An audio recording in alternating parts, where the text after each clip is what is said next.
ప్రపంచవ్యాప్తంగా కూడా ఇప్పుడు ముఖ్యంగా ఏషియాలో కొన్ని కంట్రీస్‌లో వస్తూ ఉంది. సో, JN.1 వేరియంట్ అనేది ఇప్పుడు కనిపిస్తూ ఉంది. తర్వాత LF7 అంటున్నారు. ఇంకోటేమో NB181 వేరియంట్. ఇంకొన్ని XEC అని కొన్ని వేరియంట్స్ వినపడుతున్నాయి.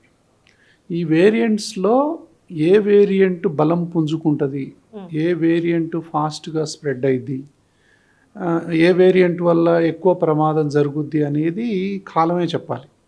సో ఇప్పుడు మాత్రం అక్కడ మొత్తం కూడా మన ఇండియాలో కూడా ఢిల్లీ ఇట్లా ఆంధ్రప్రదేశ్ ఇప్పుడు మీరు అంటున్నారు అక్కడ కేరళలో హైయెస్ట్ నెంబర్స్ ఉన్నాయి. మోర్ దాన్ 270 కేసెస్ రికార్డ్ అయినాయి. So it is a cause of concern. But at the same time అంత భయపడాల్సిన అవసరం అయితే లేదు. మొత్తానికైతే వైరస్ అనేది ప్రపంచంలో ఉంది. మొత్తానికి వైరస్ అయితే పోలా. ఏ వైరస్ కూడా రాగానే అంత తొందరగా వెళ్ళిపోదు. బట్ అది ఉన్నా కూడా మనకేమీ ఇది లేదు. కానీ ఏ వేరియంటు ఏ రూపంలో ఎంత దెబ్బ కొడుతుంది అనేదే పాయింట్. సో ఇప్పుడిప్పుడే మళ్ళీ కొత్తగా హాస్పిటల్లో ఎవరైనా అడ్మిట్ అవుతున్నారా? ఇప్పుడు చిన్నపిల్ల 9 months బేబీకి కూడా కర్ణాటకలో పాజిటివ్ వచ్చిందని చెప్పి మనం విన్నాము. సో చిన్నపిల్లలకు జనరల్గా మొదటి నుంచి కూడా కోవిడ్ వల్ల పెద్ద ప్రమాదకరమైనటువంటి పరిస్థితులు అయితే ఏం లేవు. సో చిన్నపిల్లల సేఫే ఉంటుంది. అయితే ఈ వేరియంట్స్ కోసం చూస్తూ ఉన్నారు. ఏ వేరియంట్ వల్ల అంటే ఇప్పుడు భయపడేది ఎప్పుడు అంటే ఎవరైనా ఏ జబ్బు లేని వాళ్ళు సడన్గా దాని సిమ్టమ్స్ మనకు తెలుసు కదా. ఒళ్ళు నొప్పులు రావటం, జ్వరం రావటం, తలనొప్పి రావటం, నీరసం రావటం, గొంతులో గరగర అంటాం, దగ్గు రావటం, మెల్లగా ఆయాసం, ఇవన్నీ వస్తూ ఉంటాయి. బాగా నీరసం అయిపోవటం, ఇట్లా ఉండి వాళ్ళు కొంచెం అంటే ఆకలి తగ్గిపోవటం, మెల్లగా నిద్ర కూడా లేకపోవటం, ఇలాంటివి ఉంటే కనుక మళ్ళీ ఇంటి దగ్గర కంట్రోల్ కాకపోతే హాస్పిటల్కి పోయే పరిస్థితి రావటం, ఇట్లాంటివి ఉంటే it's a cause of concern. సరే వచ్చింది ఏదో కొంచెం నల్లతగా అనిపించింది 1-2 రోజులు, తర్వాత అసలు అన్నోటీస్డ్ వెళ్ళిపోయిందంటే మనం భయపడేదే ఉంటుంది. సో భయపడాల్సిన అవసరం ఉండదు. సో ఎట్లా ఉంటుంది హాస్పిటల్స్ ఇప్పుడు కేసులు వస్తూ ఉంటే, ఇప్పుడు సపోజ్ మా హాస్పిటల్కి వచ్చింది అనుకుందాం, సపోజ్ రాలేదు, సో వచ్చింది అనుకుందాం. సో అది ఏంటి? సో ఆ పరీక్ష PCR టెస్ట్ చేసిన తర్వాత కోవిడ్ పాజిటివ్ ఉందా లేదా, ఎంత సివియర్గా ఉంది, ఇతను అడ్మిట్ చేయాల్సినటువంటి అవసరం ఉందా లేదా, జస్ట్ అవుట్ పేషెంట్ కానీ మామూలు జ్వరం ఉంది, దగ్గుంది, ఓకే అవుట్ పేషెంట్ ట్రీట్మెంట్ ఇచ్చి పంపిస్తాం. ఎవరిని అడ్మిట్ చేసుకుంటాం? న్యూమోనియా ఉన్నా, గాలి తీసుకోవటం కష్టమైనా, తర్వాత విపరీతంగా జ్వరం ఉన్నా, సో అంటే నడవలేని పరిస్థితి, విపరీతంగా అంటే గ్లూకోజ్ కూడా పెట్టాల్సినటువంటి పరిస్థితులు అలా ఉంటే కనుక మనం అడ్మిషన్ చేయాల్సినటువంటి పరిస్థితులు ఏర్పడతాయి. ఇట్లా ఎన్ని హాస్పిటల్స్లో ఈ కేసులు వస్తున్నాయి. కాబట్టి నేను అనుకోవటం ప్రభుత్వం కానీ హెల్త్ డిపార్ట్మెంట్స్ అన్నీ కూడా దీన్ని నోటిఫైడ్గా చేసి ఏ హాస్పిటల్లో ఎన్ని కేసులు ఉన్నాయి రోజువారీగా రిపోర్ట్ చేసినట్లయితే ప్రజలకు మనం కరెక్ట్ రిపోర్ట్ ఇవ్వచ్చు. ఇప్పుడు హైదరాబాద్లో ఒక టాప్ 10 హాస్పిటల్స్ తీసుకొని ప్రతిరోజు ఎంతమంది కేసులు వస్తున్నారు, ఎన్ని అడ్మిషన్స్ అయినాయి, ఎన్ని పాజిటివ్ వచ్చినాయి, ఎన్ని అవుట్ పేషెంట్ ట్రీట్మెంట్తో పంపిస్తున్నారు, ఎంతమందికి సీరియస్ అయింది, ఏ వయసు వాళ్ళు సీరియస్ అయ్యారు, అందులో ఏమైనా కొమార్బిడిటీస్ ఉన్నవాళ్ళు ఉన్నారా, ఏజ్ మళ్ళిన వాళ్ళు ఉన్నారా, వాళ్ళకు డయాబెటీస్ ఉందా, కిడ్నీ ప్రాబ్లమ్స్, క్యాన్సరు, ఇట్లాంటి అంటే COPD, లంగ్ డిసీజెస్ ఏమైనా ఉన్నాయా, ఎవరిలో సీరియస్ అయింది అనేది తెలుసుకుంటే కనుక ఆ రిపోర్ట్ ప్రకారం ఇంకా ఇండియా వ్యాప్తంగా కూడా ముఖ్యంగా అర్బన్ సిటీస్లోనే ఇది వస్తూ ఉంది, అర్బన్ ఏరియాస్లో.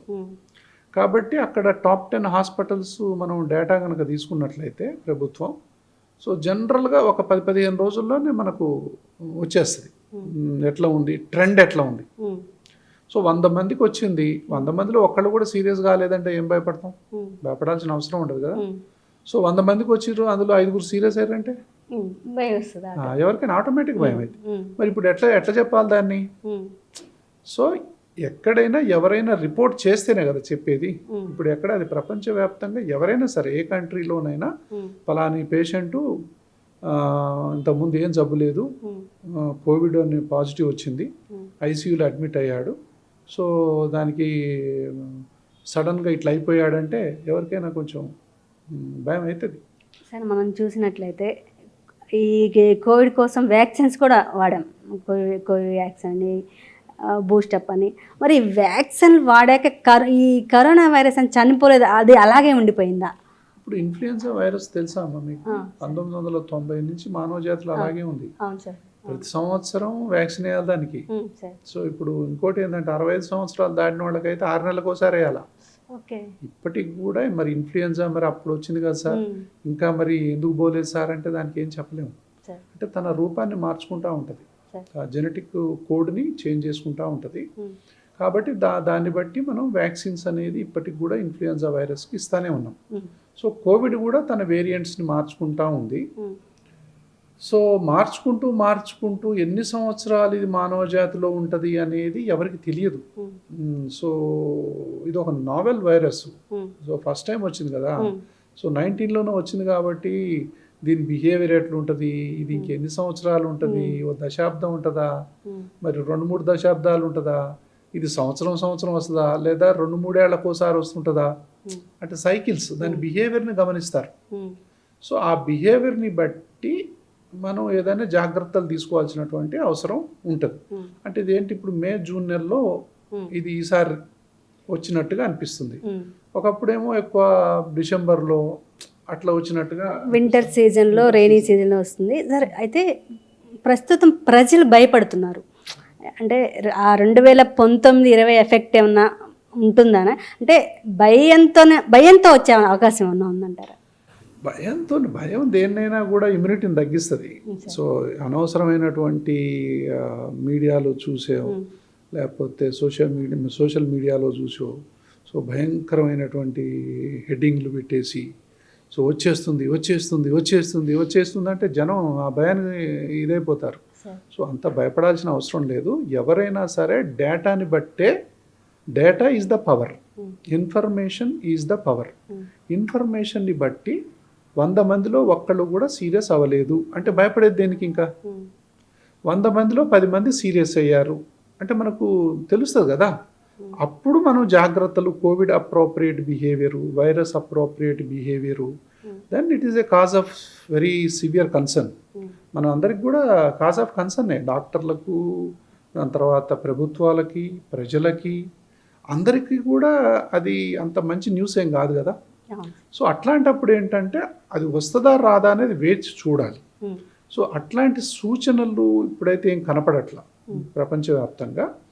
సో ఏ వేరియంట్ సడన్గా ఇది ఏమవుతుందంటే, వైరస్ ఎక్కువ మందికి అంటుకుంటా ఉంటే ఏమవుతుందంటే, ఈ వైరస్ చిన్న తప్పు చేసిందనుకో, దాని యొక్క టైప్ మారిపోద్ది. అంటే ఒమైక్రాన్ నుంచి ఇప్పుడు JN1 ఉంది. సో ఇది ఫాస్ట్గా పోద్ది కానీ పెద్ద ప్రమాదం ఏం లేదని అంటున్నారు. సో JN1 నుంచి ఇప్పుడు NB181 అనే వేరియంట్ వచ్చింది అంటున్నారు. ఇది ఎంతమందిలో ఉంది, ఇది వచ్చిన వాళ్ళకి ఏమైనా డేంజర్ అయిందా? ఈ వేరియంట్ డేంజర్ అనుకోండి, ఇది వస్తే రావటమే నిమోనియా, ఆయాసం, ICU పోవాల్సిన పరిస్థితి ఉంది అని ఎవరైనా అన్నారు అనుకో, ఎవరైనా అలాంటి కేసులు అడ్మిట్ అయిన వాళ్ళు రిపోర్ట్ చేశామనుకో, అప్పుడు భయపడాల్సిన అవసరం ఉంటుంది. ఏదైనా వేరియంట్ని బట్టి, వేరియంటు బలం పుంజుకుంటుంది, వేరియంట్ బలహీనపడుతుంది.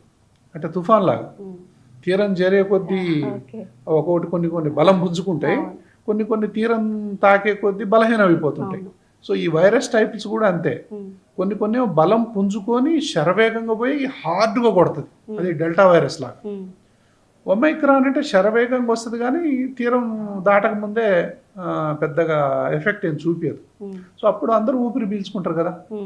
సో మనం దీనికోసం చూడాలి. ఈలోపు ఏంటంటే మనం తీసుకోవాల్సిన జాగ్రత్తలు ఏంటంటే, ఈ ఇన్ఫ్లుయెన్జా వ్యాక్సిన్ ప్రతి ఒక్కళ్ళు తీసుకోవటం మంచిది. ముఖ్యంగా ఏజ్లో ఉన్నవాళ్ళు, ఓల్డ్ ఏజ్లో ఉన్నవాళ్ళు. న్యూమోకోకల్ వ్యాక్సిన్ ఎవరైతే ఓల్డ్ ఏజ్లో ఉన్నారో వాళ్ళు తీసుకోవటం మంచిది. ముందర దీనివల్లనన్నా మన ఊపిరితిత్తులు అనేవి స్ట్రాంగ్ అవుతాయి, ఇమ్యూనిటీ వస్తుంది. ఎందుకంటే ఏ వైరస్ వచ్చినా కూడా that is followed by secondary bacterial infection అంటాం.